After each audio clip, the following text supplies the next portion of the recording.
Hello है, नमस्कार साथियों। आज एक बार पुनः आप लोगों के बीच उपस्थित हूँ और आज का हमारा टॉपिक करंट अफेयर्स से संबंधित है और यह current affairs day to day observation पे आधारित है।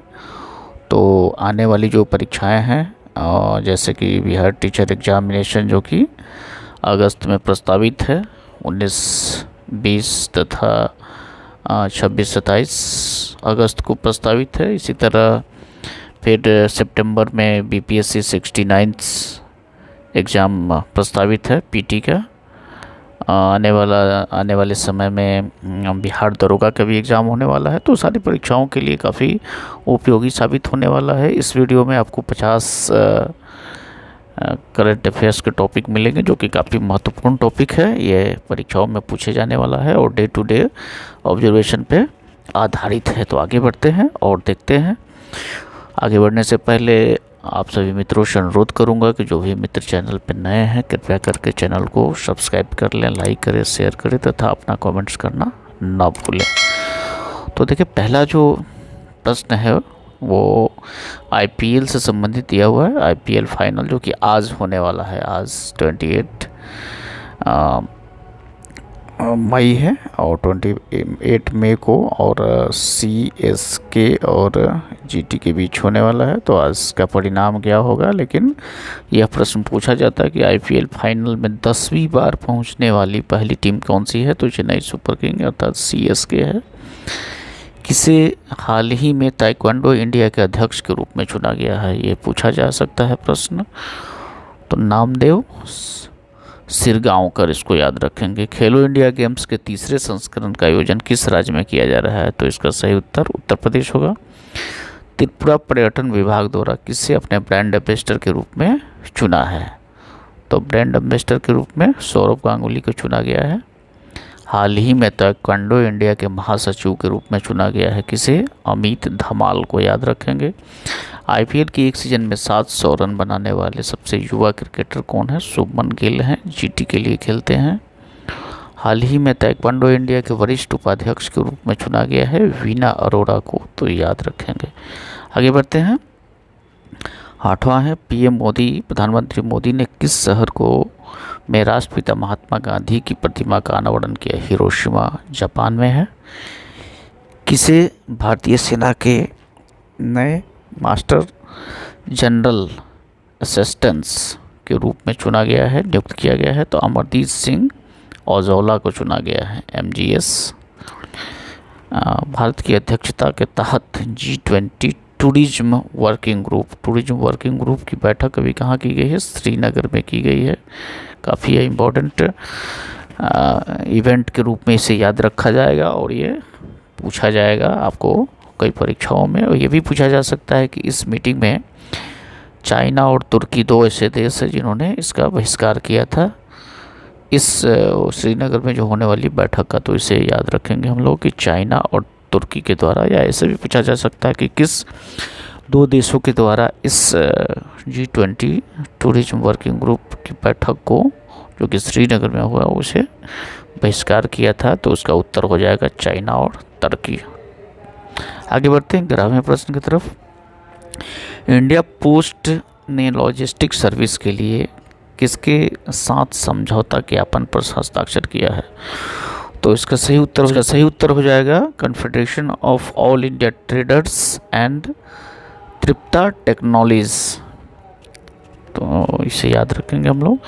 12वां प्रश्न है, वार टाइम जोन कवरेज के लिए किस प्रेस संस्था को पुलित्जर पुरस्कार से सम्मानित किया गया है। तो एसोसिएट प्रेस, एपी, संयुक्त राज्य अमेरिका की समाचार एजेंसी है। आगे बढ़ते हैं। देश के किस मेट्रो सेवा ने क्यूआर कोड से अपने पेपर टिकट की शुरुआत की है। तो दिल्ली मेट्रो ने क्यूआर कोड की शुरुआत की है। मुंबई इंडियंस ने जोफ्रा आर्चर की जगह पर किस खिलाड़ी को शामिल किया है। तो क्रिस जॉर्डन को शामिल किया है। ये कोई खास इंपॉर्टेंट नहीं है, खेल जगत से रुचि रखने वाले मित्रों के लिए याद रखने वाली बात है। इंडियन वेट लिफ्टिंग चैंपियनशिप 2023 में भारत ने कुल कितने पदक जीते, ये याद रखने वाला है। ये आ सकता है कि इंडियन वेट लिफ्टिंग चैंपियनशिप 2023 में भारत ने कुल 3 पदक जीते हैं। किस खिलाड़ी ने अप्रैल महीने में ICC men's player of the month का अवार्ड जीता है? तो ये इसको याद रखेंगे, फ़खर जमान पाकिस्तान के प्लेयर हैं। किस प्रेस संस्था ने रूस यूक्रेन युद्ध के अंतर्राष्ट्रीय रिपोर्टिंग के लिए एक प्रतिष्ठित अवार्ड जीता है? तो न्यूयॉर्क टाइम्स ने जीता है। आगे बढ़ते हैं 18वें प्रश्न की तरफ। देहरादून की पहली वंदे भारत ट्रेन जो किन दो शहरों को जोड़ेगी? तो दिल्ली और देहरादून को जोड़ेगी, दिल्ली से और देहरादून के बीच में जोड़ेगी। Internet and mobile association of India के चेयरपर्सन के रूप में किसे नियुक्त किया गया? हर्ष जैन को याद रखेंगे। कर्नाटक विधानसभा के पहले मुस्लिम स्पीकर के रूप में चुना गया है? यूटी खादर को। 21वें प्रश्न। अंतर्राष्ट्रीय क्रिकेट परिषद आईसीसी ने वर्ल्ड टेस्ट चैंपियनशिप 2021-23 के लिए कितनी राशि की घोषणा की है? तो 31.4 करोड़ रुपया इनामी राशि की घोषणा की गई है। ऑस्ट्रेलिया के किस शहर में भारत के नए वाणिज्य दूतावास का निर्माण करेगा? ब्रिस्बेन शहर में, ऑस्ट्रेलिया के ब्रिस्बेन शहर में किया जाएगा। गोवा पर्यटन सहयोग को मजबूत करने के लिए किस राज्य के साथ एक समझौता ज्ञापन पर हस्ताक्षर किया है? उत्तराखंड के साथ समझौता किया गया है। माइंस मिनिस्ट्री किस आईआईटी के सहयोग से पहली बार माइनिंग स्टार्टअप समिट का आयोजन करेगा? आईआईटी बॉम्बे के सहयोग से। 25वां प्रश्न। अंतर्राष्ट्रीय क्रिकेट परिषद आईसीसी वर्ल्ड चैंपियनशिप 2021-23 के विजेता को कितनी राशि दी जाएगी? तो 13.22 मतलब कि 13 करोड़ 22 लाख रुपए दी जाएगी। आगे बढ़ते हैं और देखते हैं अगला प्रश्न हमारा। तमिल और तेलुगु सिनेमा के प्रसिद्ध एक्टर कौन थे जिनका हाल ही में निधन हो गया? तो शरत बाबू, इसको हम लोग याद रखेंगे। आईपीएल इतिहास में सर्वाधिक शतक जड़ने वाले रिकॉर्ड किस खिलाड़ी ने बनाया है? तो विराट कोहली ने बनाया है, अभी तक 7 शतक बनाया है। इसके पहले 6 शतक क्रिस गेल का था। भारतीय क्रिकेट टीम के नए किट स्पॉन्सर के रूप में किस के साथ समझौता किया गया है? तो यहाँ पे हो जाएगा एडिडास के द्वारा किया गया है। प्रधानमंत्री नरेंद्र मोदी को किस देश का सर्वोच्च सम्मान से सम्मानित किया गया है? फिजी से देश के सर्वोच्च सम्मान से सम्मानित किया गया है। भारत के ने 4G नेटवर्क लगाने के लिए बीएसएनएल ने किस कंपनी के साथ हाथ मिलाया है? टीसीएस कंपनी से। प्रधानमंत्री मोदी ने जापान के किस शहर में, ये तो हम लोगों ने इसके पहले भी देख लिया है, इसका सही उत्तर हो जाएगा हिरोशिमा। ये भी क्वेश्चन आ चुका है कि किसे भारतीय सेना के master general of standards MGS के रूप में नियुक्त किया गया है? अमरजीत सिंह उजाला। तो आगे बढ़ते हैं 34वें प्रश्न की तरफ। हाल ही में सुप्रीम कोर्ट में 2 जजों की नियुक्ति के बाद जजों की संख्या बढ़कर कितनी हो गई है? 34 हो गई है। आगे बढ़ते हैं 35वां प्रश्न। केंद्रीय स्वास्थ्य एवं परिवार कल्याण मंत्रालय में राज्य मंत्री के तौर में किसे नियुक्त किया गया है? SP सिंह बघेल। दक्षिण एशियाई युवा टेबल टेनिस चैंपियनशिप 2023 में भारत ने कुल कितने गोल्ड मेडल जीते? 16 गोल्ड मेडल जीते हैं। चक्रवात मोर्चा से प्रभावित म्यांमार में भारत में कौन सा बचाव अभियान चलाया है? ऑपरेशन करुणा चलाया है। 38वां प्रश्न। लखनऊ सुपर जायंट्स ने चोटिल गेंदबाज जयदेव उनटकर के स्थान पर किस खिलाड़ी को शामिल किया गया है? सूर्यांश शेडगे। बढ़ते हैं देखते हैं 39वां प्रश्न। नेशनल इंडेंजर्स स्पीसीज डे इस वर्ष कब मनाया जा रहा है? तो 19 मई को जो विलुप्त होने वाले जो प्राणी हैं उनके लिए मनाया जा रहा है, ताकि उनको पुनर्वास कैसे किया जा सके। 40वां प्रश्न। अमेजन वेब सीरीज 2030 में अब तक भारत के क्लाउड इंफ्रास्ट्रक्चर में कितने निवेश की घोषणा की है? तो $12.7 मिलियन की घोषणा किया है। आगे बढ़ते हैं 41वां प्रश्न, काफ़ी इम्पोर्टेंट है। देश के नए कानून मंत्री किसे नियुक्त किया गया है? अर्जुन राम मेघवाल को। इसके पहले किरण रिजिजू थे, जिन्हें सुप्रीम कोर्ट के मुख्य न्यायाधीश के संबंध में किसी समाचार चैनल में दिए गए साक्षात्कार के आधार पर उन्हें कुछ ऐसी बात हुई थी जिसके बाद उन्हें हटाया गया। खैर, उस बात पे हम लोग नहीं चलेंगे। 42वां प्रश्न है, कर्नाटक के नए मुख्यमंत्री किसे चुना गया है? सिद्धारमैया को चुना गया है। सर्वाधिक मोबाइल स्पीड के मामले में दुनिया में शीर्ष में कौन सा देश है? कतर है। किसे हाल में ही फ्रांस का सर्वोच्च नागरिक सम्मान सम्मानित किया गया है? इंद्र चंद्रशेखरन। हिंदुजा समूह के चेयरमैन कौन थे जिन्हें हाल ही में निधन हो गया? एसपी हिंदुजा, याद रखेंगे। कर्नाटक के उप मुख्यमंत्री के रूप में किसे चुना गया है? डीके शिव कुमार। और डीके शिव कुमार का नाम इसलिए भी पिछले दिनों चर्चित रहा है कि ये भारत के सबसे धनी सांसद हैं। केंद्र सरकार ने किसे पृथ्वी विज्ञान मंत्रालय सौंपा है? किरण रिजिजू को।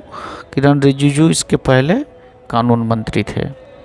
48वां प्रश्न, कर्तव्य पथ के पॉकेट मैप का अनावरण किसके द्वारा किया गया है? तो प्रधानमंत्री श्री नरेंद्र मोदी के द्वारा किया गया है।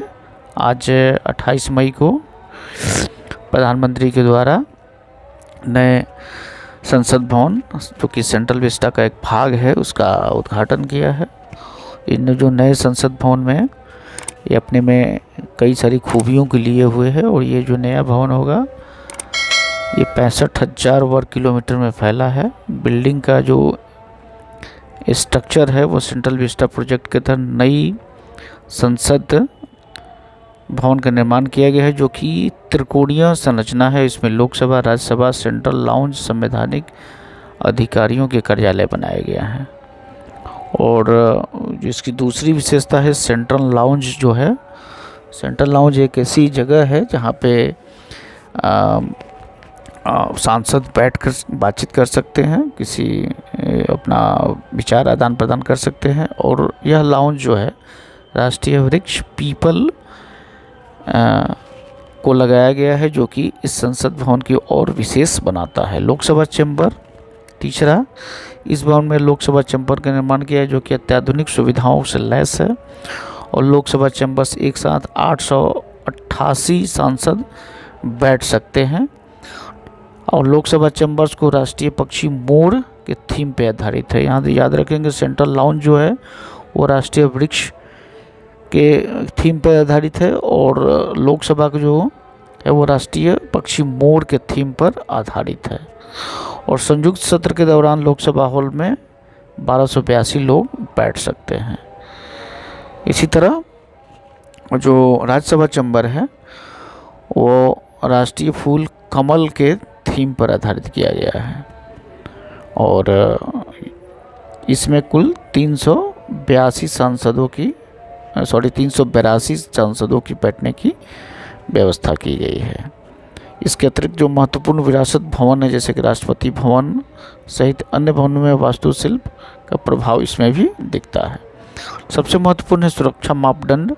मौजूदा जो संसद का निर्माण किया गया है वो दिल्ली शहर के भूकंपीय क्षेत्र 2 में आता है, लेकिन वर्तमान यह भूकंपीय क्षेत्र 4 में है। अभी जो है ये 4 में आ गया है, पहले 2 में था। और इस भवन की सुरक्षा मानकों को ध्यान में रख करके रखा गया है कि अगर कॉन्स्टिट्यूशनल हॉल नए भवन में भारत की लोकतांत्रिक विरासत को प्रदर्शित करने के लिए एक कॉन्स्टिट्यूशनल हॉल का निर्माण किया गया है। साथ ही नए भवन में एक पुस्तकालय, एक भोजन कक्ष और सदस्यों के लिए पर्याप्त पार्किंग की भी व्यवस्था की गई है। साथ ही पूरे भवन में 100% यूपीएस पावर बैकअप की भी व्यवस्था की गई है। तो ये थी करंट अफेयर्स पे आधारित हमारा वीडियो, जो कि हर रविवार को आपके लिए पेश किया जाएगा। और इन सारे प्रश्नों को चाहें तो अपने लिए एक नोट कर लें आप लोग नोटबुक में, क्योंकि इसमें से कई सारे प्रश्न पूछे जाने वाले हैं। खासकर सेंट्रल विस्टा से तो पूछे ही जाएंगे, लगभग सारे परीक्षाओं में पूछे जाएंगे नए संसद भवन के बारे में। इसके अतिरिक्त और भी जो भी हम लोगों ने यहाँ देखा है सब प्रश्न महत्वपूर्ण प्रश्न है, इसे आप लोग नोट कर लें, याद कर लें, यह आपके आने वाले परीक्षाओं में बहुत काम आने वाले हैं। बहुत बहुत धन्यवाद मित्र।